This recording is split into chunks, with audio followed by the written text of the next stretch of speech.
Right, welcome back to the channel. In today's video, it's a follow-up video to the last one I did with reference to the rear adapters that I've had made in order to be able to fit a rear stock on the back of the GK1. You might remember, if you've seen the last video, that we've got a 3D printed one here, which is very good. And then we also have this metal version that I had made. Well, there's been an update. There's now a new metal one, which is this one here. So I'll just compare it to the older one. So whereas the older style one used to go around each side of the GK1, this one doesn't. We've now got these prongs that actually go into the fixing holes of the actual gun, which hold it in place. So it is thinner. I've not fitted it yet. I thought I'd do it first hand on here. But there's all three variations that are now available. So we've got the 3D printed one there, and the two metal types. So like I said in the last video, we fitted both the 3D printed and the metal. So this is just another video to now fit the newer type. So as before, here we go, my Huben GK1. You might notice that there's a rail adjustment on here. It's an Eagle Vision Picatinny rail that goes on the 11mm. I've tried several out there. This is the best one to date that I have tried, because you can actually tighten it up so it actually locks onto the 11mm rail much better than other ones that rely on whatever you're fitting, the scope, mount or whatever, to actually pinch it closed. This one here does the job, and they do sell it in different lengths.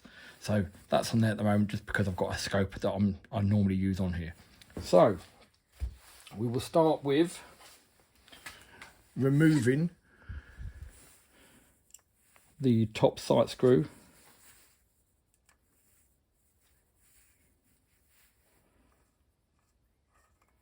And as I explained in a previous video,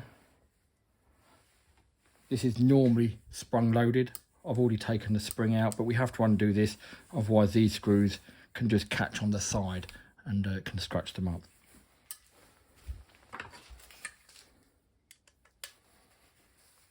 Again, always make sure that your gun's on safety. This is on safety here. Now this is actually sprung loaded. There is a spring behind here, and I didn't in the last video, but I will on this video. I'll show you that this can actually come all the way out.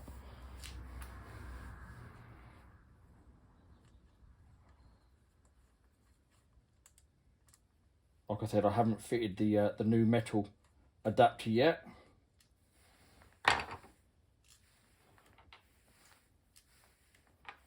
So if I now release my finger from here, that you'll see that it's sprung loaded, and that's perfectly fine to take off. You have got a spring, you've got a valve in there. We'll leave that all in there, but just to show you, because some people did ask me, what if that had come off? Is the air going to come gushing out? And no, it's not. As long as it's on safety. The last thing you want to be doing is pulling the trigger if it's not on safety at this point. So like I said, make sure that safety catch is on, but that's perfectly fine for that to come off like that. So yeah, as I said, I'll just take that off, just to give you a better understanding of it. So because we have these two holes, or the countersunk version of what the screw goes into, this new adapter actually fits straight on there. To be fair, the 3D printed one also does use this technique, but again, some people don't mind 3D print, some people prefer metal. So yeah, the metal one on the older style, it was just flat, which is still absolutely no problem, works perfect. I've had no complaints. Also a big thank you really. After my last video, I've sold so many of these adapters and kits, so big thanks for that. And I can obviously still have them made, and they are still available if you'd like to buy them. In the description of the video, there'll be an email address or instructions on, if you do want one, how to go about ordering it. So like I said, so this here, this will sit perfectly in this part here.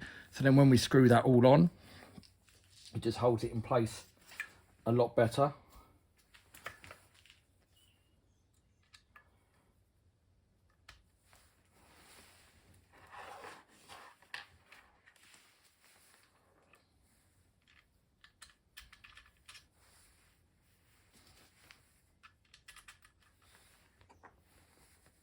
And whenever I put a screw back in, I always like to turn it anti-clockwise first, just so I'm not going to cross thread it at all. Just to get just to get it start biting. Just ensures you're not going to break any threads on the actual internals. Right, so I'll do them up one at a time. It started to bite on there. So yeah, already you can see how this sits on here. It just makes it thinner and in line with the actual gun.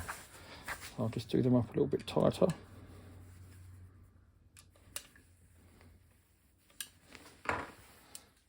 And I'll put the screw back in.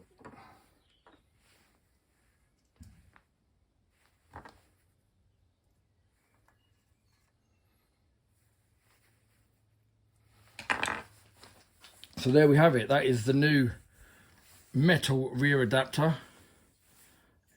Yeah, I think it's, well, to be fair, I think it was going to take some improvement on the old style really.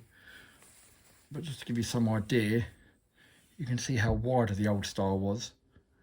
It actually did lip around the sides, but now because those screws actually go into the part that's designed to go into the gun, it's great. Yep, I like the look of that. And again, even more so now, you can leave that on at all times. So if you want to use the gun as a pistol, that is not in the way in any way, shape or form. If you didn't have any sights or anything on top, you could still use your open sights. But yeah, that is,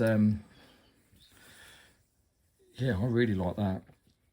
So another difference is with the metal, the previous metal one, if I hold it up in the position, you'll see that we've got the 3 grooves in the Picatinny, which in my last video, I explained you'd be able to move your stock up and down depending on where you wanted it to shoulder.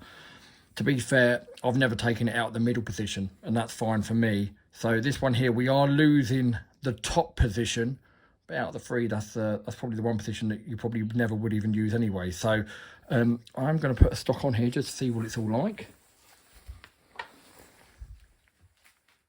Now from memory, this stock, what I had to do last time is I had to undo this screw all the way, take it all the way out, and then slide the rail actually over the top of the adapter. So it is a bit fiddly. I'm trying not to block the camera. I'm trying to do it so you can see what I'm doing. So apologies if I do block the camera, but like I said, it is a little bit of a fiddly job because as soon as you open this screw out, this bit here does want to come out. So you have to sort of like position it without it all falling to pieces. But I'll try to do it as clearly as I can. So yeah, that should now just slip over the top. There you go.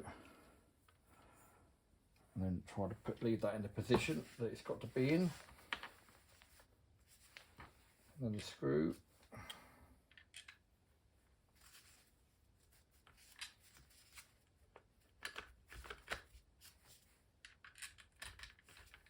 There you go, that goes in.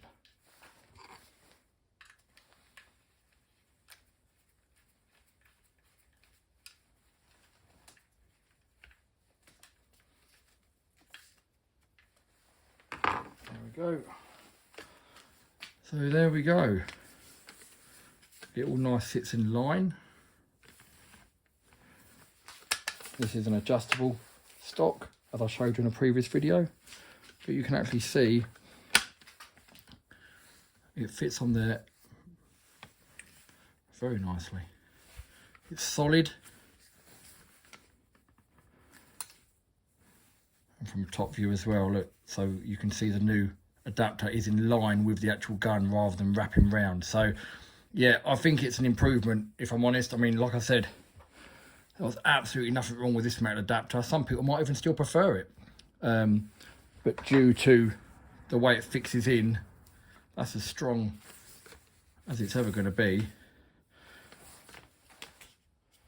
And again, the adjustment on here, and with this bit fully extended, it totally clears the magazine and the gauge. So yep, nice and compact, nice and small. So yeah, that was it really. It was just a quick video to show you the new adapter. Like I said, all 3 are available. I can get the 3D printed one, I can get the old style one, and I can also get this new one. Or tell me what you think in the comments maybe. You know, do you prefer the 3D printed? Do you prefer the old style, or do you prefer the new style that I showed you today? In your comments, tell me which one you like, and then, you know, we can know, and then I know what to order in. On the batch that I've just received 100 of these new ones, but they're already all allocated. So we're having some more done. I was just waiting for this batch to come just to try out which one I preferred out of the new style and the old style, to know what to order. But I'll probably order maybe, you know, 50 of each or something, I don't know. But yeah, I have had lots of people message me regarding the actual stocks and the rear butts.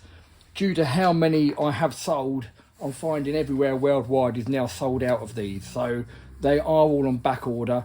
I've had several people in the last few days asking me about, you know, what's the availability. I'm being told 8 to 10 weeks for anything like these. And these, normally I can get these made within about 24, 48 hours, but the batch that I've just received today, they took 25 days to get here. So it is what it is, you know, that's out of my control. At least I know that these can be made and I can get these.